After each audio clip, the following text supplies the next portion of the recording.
I was sitting at my desk reviewing blueprints for a new project when the email came through. It was from a law firm I did not recognize. The subject line made my stomach drop. Request for modification of child support agreement. I opened it and my hands started shaking. My ex-wife Diane and her new husband Keith were demanding I triple my child support payments. Triple. From $1,200 a month to $3,600. The reason? So they could, quote, never worry about money again, unquote, and provide our daughter Lily with the lifestyle she deserved.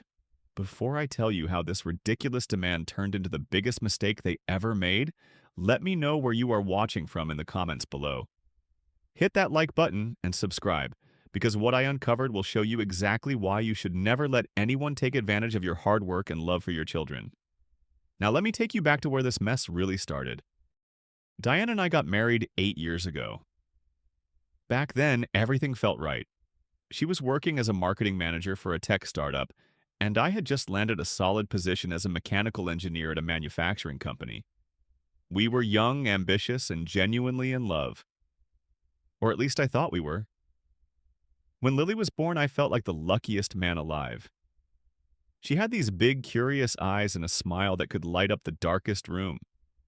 I promised myself I would always protect her, always be there for her. But things started changing when Lily turned 2. Diane became distant.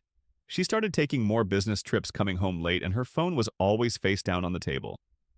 I tried talking to her about it, but she would brush me off, saying I was being paranoid. Then one evening I came home early from work and found text messages on her laptop that she had left open. She was having an affair with Keith, a sales director at her company. The messages were not just romantic. They were planning a future together. My world shattered that night. The divorce happened 4 years ago. It was brutal. Not because of the legal battle, but because I had to accept that the woman I loved had chosen someone else. The court gave Diane primary custody of Lily, and I got visitation rights every other weekend and one evening during the week. I was ordered to pay $1,200 a month in child support, which I thought was fair. I never missed a payment, not once. In fact, I often sent extra money whenever Diane said Lily needed something for school or activities. I would have given everything for my daughter. After the divorce, I threw myself into work. I got promoted to senior engineer within 2 years. My salary increased, and I finally felt like I was getting my life back on track. Every moment I had with Lily was precious. I would take her to the park, teach her how to ride a bike, help her with her homework, and make her favorite pancakes on Sunday mornings. She was my reason for everything. Diane married Keith about 2 years after our divorce. I had met him a few times during custody exchanges. He drove a luxury sedan, wore expensive suits, and always had this smug look on his face, like he had won some kind of prize. He would make comments about his sales figures, his investments, and how well his company was doing. I did not like him, but I kept my mouth shut for Lily's sake. She seemed happy enough, and that was all that mattered to me. Then that email arrived. I read it 3 times, hoping I had misunderstood. But no, they were seriously asking me to triple my child support. The letter was written in cold legal language, stating that Keith and Diane believed Lily deserved a better quality of life, and that I, as her father, should contribute more substantially to ensure she never lacked anything. They listed expenses like private school tuition, music lessons, art classes, summer camps, and enrichment programs. If I did not agree, they would file a petition with the court. I felt my blood pressure rising. I was already paying what the court had ordered. I had been a responsible father, never dodging my obligations. And now they wanted more. I picked up my phone and called Diane. She answered on the 3rd ring, her voice calm and detached. I asked her what this was all about. She sighed like I was being unreasonable. She said that she and Keith were planning big things for Lily. They wanted her to have the best education, the best opportunities, the best everything. She said private school was expensive and they needed my help to make it happen. I told her I was already paying what the court required, and if Lily needed something specific, I was always willing to help. But $3,600 a month was insane. Her tone turned cold. She asked me if I wanted Lily to have the best life possible or if I only cared about my own money. That hit me hard. She knew exactly how to make me feel guilty. I tried to explain that this was not about me being selfish. It was about fairness. But before I could finish, she cut me off and said, "We would let the lawyers handle it." Then she hung up. I sat there staring at my phone, feeling a mix of anger and confusion. Something did not add up. Keith was supposed to be wealthy. He bragged about it constantly. So, why were they demanding more money from me? I could not sleep that night. I kept running the numbers in my head. $3,600 a month was almost half of my take-home pay after taxes. If I agreed, I would barely have enough to cover my own rent, utilities, and basic expenses. Forget about saving for emergencies or retirement. I would be living paycheck to paycheck just to fund whatever lifestyle Diane and Keith wanted. The next morning, I called my lawyer, Mr. Patterson. He was a family law attorney in his 60s with decades of experience. I had worked with him during the divorce, and he had always been straight with me. I explained the situation, and he listened carefully without interrupting. When I finished, he was quiet for a moment. Then he said, "This was unusual. Courts do not just grant increases in child support without substantial evidence of changed circumstances." He told me not to agree to anything and to let them file in court if they wanted. He said we would defend my position. That gave me some relief, but I still felt uneasy. Something about this whole situation felt wrong. I decided to pay closer attention. The following weekend, I picked up Lily for our regular visit. Usually she would run to me with a big smile and a hug, but this time she walked slowly, her eyes downcast. I asked her if everything was okay. She hesitated, then looked up at me with those big eyes and asked why her mom and Keith kept arguing about money. My heart sank. I knelt down to her level and asked her what she meant. She said they fought a lot, especially at night. She could hear them through her bedroom door. Keith would yell that Diane spent too much, and Diane would yell back that Keith had promised her a better life. Lily said it scared her. I tried to stay calm. I asked her when these fights happened, and she said almost every night for the past few weeks.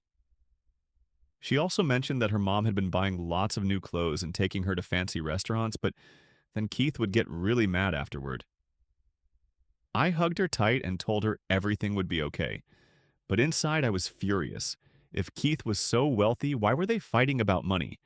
And why was Lily hearing all of this? After I dropped Lily off that Sunday, I could not stop thinking about what she had told me. I decided to do some digging. I checked Diane's social media. I had unfollowed her after the divorce, but her posts were still public. What I saw shocked me. She was posting pictures of designer handbags, expensive dinners at high-end restaurants, spa trips, and luxury shopping hauls. The captions were all about living her best life and enjoying the finer things. This was way beyond what I thought they could afford, even with Keith's supposed success. I reached out to an old mutual friend named Eric. He still kept in touch with both of us occasionally. I asked him if he knew how things were going with Diane and Keith. He paused, then said he had heard Keith's business was not doing well. Apparently, his sales company had lost some major clients over the past year and revenue had dropped significantly. I asked Eric if he was sure, and he said that was the word going around their social circle. He also said he found it weird that Diane was posting about such a lavish lifestyle if Keith was struggling. That was when everything clicked. They were living beyond their means. They were trying to maintain an image of wealth that did not match their reality. And now they wanted my money to keep up the charade. I made a decision. I called a private investigator I had heard about through a colleague. Her name was Julia Hayes, and she specialized in financial investigations. I met with her at a coffee shop and explained what I needed. I wanted to know the truth about Keith and Diane's financial situation. Julia said she could help, but it would take a couple of weeks. 2 weeks felt like an eternity, but when Julia finally called me, what she found was even worse than I had imagined. She handed me a thick folder with bank statements, credit reports, and business records. Keith's company had lost 60% of its revenue over the past year. He had taken out multiple loans from the bank to keep the business afloat and to maintain their lifestyle. Diane had maxed out 3 credit cards, racking up over $45,000 in debt on luxury purchases that had nothing to do with Lily. Designer clothes, jewelry, vacations without Lily, expensive home decor. The list went on and on. Julia showed me that they were living paycheck to paycheck, barely covering their minimum payments. They were drowning in debt, and they were counting on my increased child support to bail them out. I felt a wave of anger wash over me. For 4 years, I had been paying child support faithfully, always putting Lily first. And now I realized they had been using that money to fund their fake lifestyle. And when it was not enough, they came after me for more. I went back to Mr. Patterson and showed him everything Julia had found. He looked through the documents carefully, then looked up at me with a slight smile. He said this changed everything. He said if they wanted to take this to court, we would be ready. And they would not like what came out. A month later, Diane and Keith filed a petition with the court to force me to increase child support. They thought I would be intimidated and just give in. They were wrong. The court date arrived on a cold Tuesday morning in November. I walked into the courthouse with Mr. Patterson by my side, carrying a briefcase full of evidence. Diane and Keith were already there with their attorney, a young woman named Miss Bradford who looked confident and polished. Keith was wearing an expensive suit and Diane had on a designer dress. They looked like they belonged in a magazine, not a courtroom, fighting over money they did not have. The judge was a woman in her mid-60s named Judge Carolyn Martinez. She had a reputation for being strict but fair. She called the court to order and Miss Bradford stood up to present their case. She spoke eloquently about how Diane and Keith wanted to provide Lily with the best possible upbringing. She listed all the expenses they claimed were necessary: private school tuition, music lessons, art classes, summer camps, and tutoring. She argued that I, as Lily's father, should be contributing more to ensure she had every opportunity to succeed. I sat there listening, my jaw clenched. Then it was Mr. Patterson's turn. He stood up, slowly adjusting his glasses. He started by acknowledging that I had been paying child support faithfully for 4 years without missing a single payment. He presented bank records showing that I had even sent extra money on multiple occasions when Diane said Lily needed something. He made it clear that I was not a deadbeat dad. I was a responsible father who loved his daughter. Then he dropped the bomb. He said that this petition was not about Lily's welfare. It was about funding the petitioner's unsustainable lifestyle. Miss Bradford jumped up and objected, calling it speculation. But Judge Martinez overruled her and told Mr. Patterson to continue. Mr. Patterson pulled out the evidence Julia had gathered. He presented Keith's business financial statements, showing the 60% drop in revenue. He showed credit card statements with tens of thousands of dollars in debt on luxury items that had nothing to do with Lily. He even pulled up screenshots from Diane's social media showing her flaunting designer bags and expensive vacations. In one photo, she was holding a purse that cost more than 2 months of child support. The courtroom went silent. You could hear a pin drop. Judge Martinez leaned forward, her expression unreadable. She asked Diane and Keith if what Mr. Patterson was saying was true. Diane's face went pale. She stammered, saying that those purchases were to maintain a certain standard. Judge Martinez interrupted her and asked point blank for your daughter or for yourselves. Keith tried to step in. He said his business was going through a temporary setback, but they were still providing well for Lily. Mr. Patterson asked if he could call me to the stand. Judge Martinez nodded. I walked up and placed my hand on the Bible. Mr. Patterson asked me to describe my relationship with Lily. I talked about how much I loved her, how I spent every possible moment with her, and how I always made sure she had everything she needed.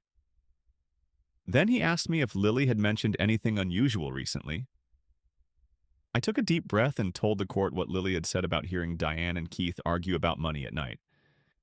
I said she was scared and confused, and this was affecting her.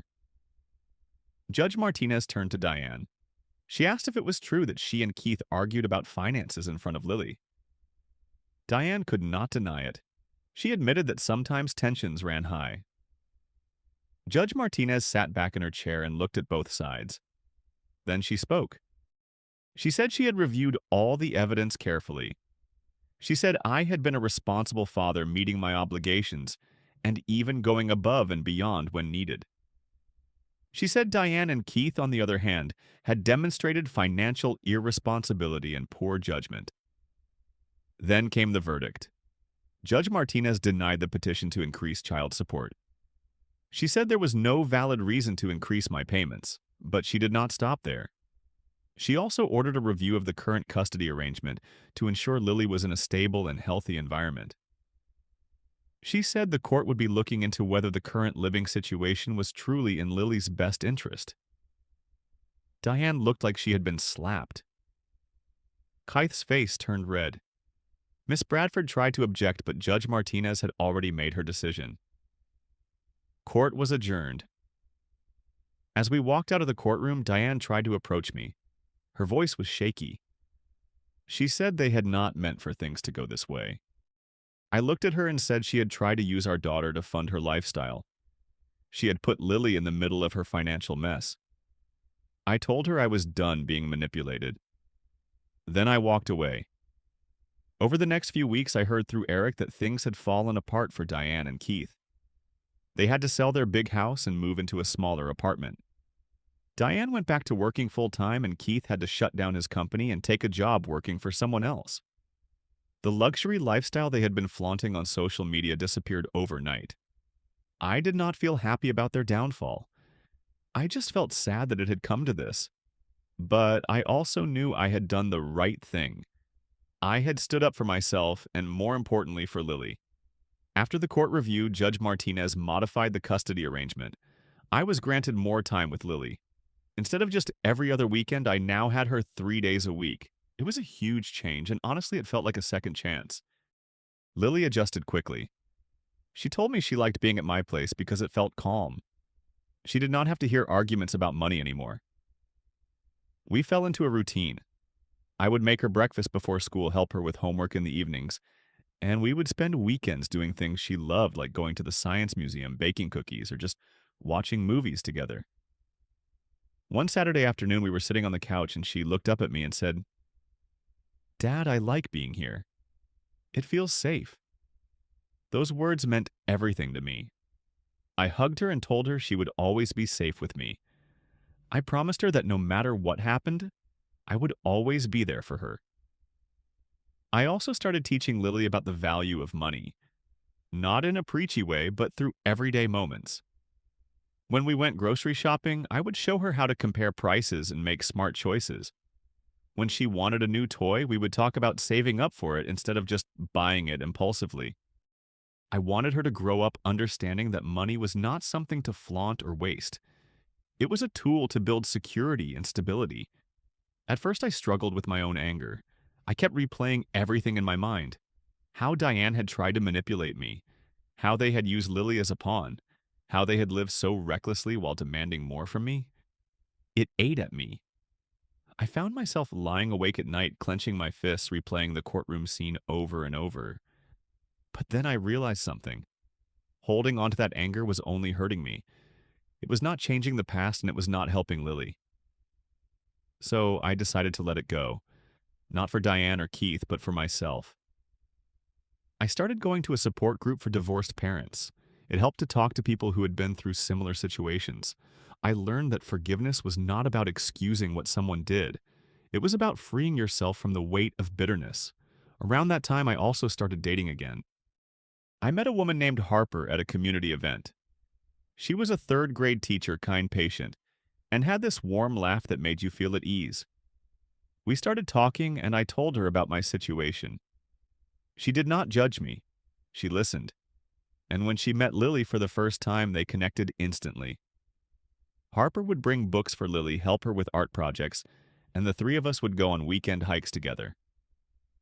Life started to feel whole again. Not perfect, but peaceful. I had my daughter, a stable job, good people around me, and most importantly, I had my self-respect back. I learned something crucial through all of this. Setting boundaries is not selfish. I had every right to protect my financial stability from being exploited. And standing up for myself was also standing up for Lily. Because what kind of example would I have set if I had just rolled over and let them take advantage of me? I would have taught her that manipulation is acceptable, that living beyond your means is normal, and that you should let people walk all over you to avoid conflict. That was not the lesson I wanted her to learn. I also realized that wealth is not about appearances. It is not about designer bags or luxury cars or fancy vacations. Real wealth is stability. It is being able to sleep at night knowing your bills are paid, your child is safe, and you are living within your means. Keith and Diane had chased an image and it destroyed them. I chose substance over style and it saved me.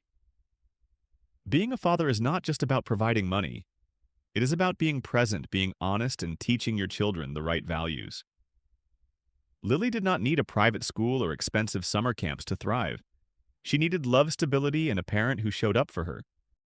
And that was something I could give her every single day. Looking back now, I see that their demand was not just about money, it was a test of my self-respect, my integrity, and my commitment to doing what was right for my daughter. I could have given in to avoid the conflict. I could have paid the extra money just to keep the peace. But that would have been the easy way out, and easy is not always right. Instead, I stood firm. I gathered evidence, sought legal counsel, and fought back. Not out of spite, but out of principle. And when the truth came out, their little fantasy crumbled. They had built their lives on a foundation of lies and it could not hold. Today, Lily is doing better than ever. She is excelling in school, making friends, and most importantly, she is happy. She knows that her dad will always fight for what is right, not what is easy. She knows that integrity matters more than image, and she knows that she is loved unconditionally. As for Diane and Keith, I do not keep tabs on them anymore. I heard they are working hard to dig themselves out of debt. I hope they learn from their mistakes. Not for my sake, but for Lily's. Because at the end of the day, we are all still connected through her. The truth has a way of revealing itself. No matter how well you hide it, no matter how convincing your facade is, eventually reality catches up. And when it does, those who built their lives on deception will see everything fall apart. I am grateful for how things turned out. Not because I won in court, but because I protected my daughter from a toxic mindset. I showed her that you do not have to compromise your values to make others happy. I taught her that standing up for yourself is not mean or selfish. It is necessary, and that more than any amount of money they could have demanded is the legacy I want to leave for Lily. So if you ever find yourself in a situation where someone is trying to take advantage of your love, your guilt, or your sense of responsibility, remember this. You have the right to say no. You have the right to protect yourself, and you have the right to demand fairness, because at the end of the day, doing what is right will always matter more than doing what is easy. And the people who truly love you will understand that. Now, I want to hear from you. Have you ever been in a situation where someone tried to manipulate you using guilt or obligation? How did you handle it? Drop your thoughts in the comments below. And if this story resonated with you, please hit that like button and subscribe to the channel so you never miss another story. Share this video with someone who might need to hear it. Thank you for listening to my story, and I hope it reminded you that standing up for yourself is not just your right, it is your responsibility. Take care of yourself, protect what matters, and never let anyone take advantage of your good heart.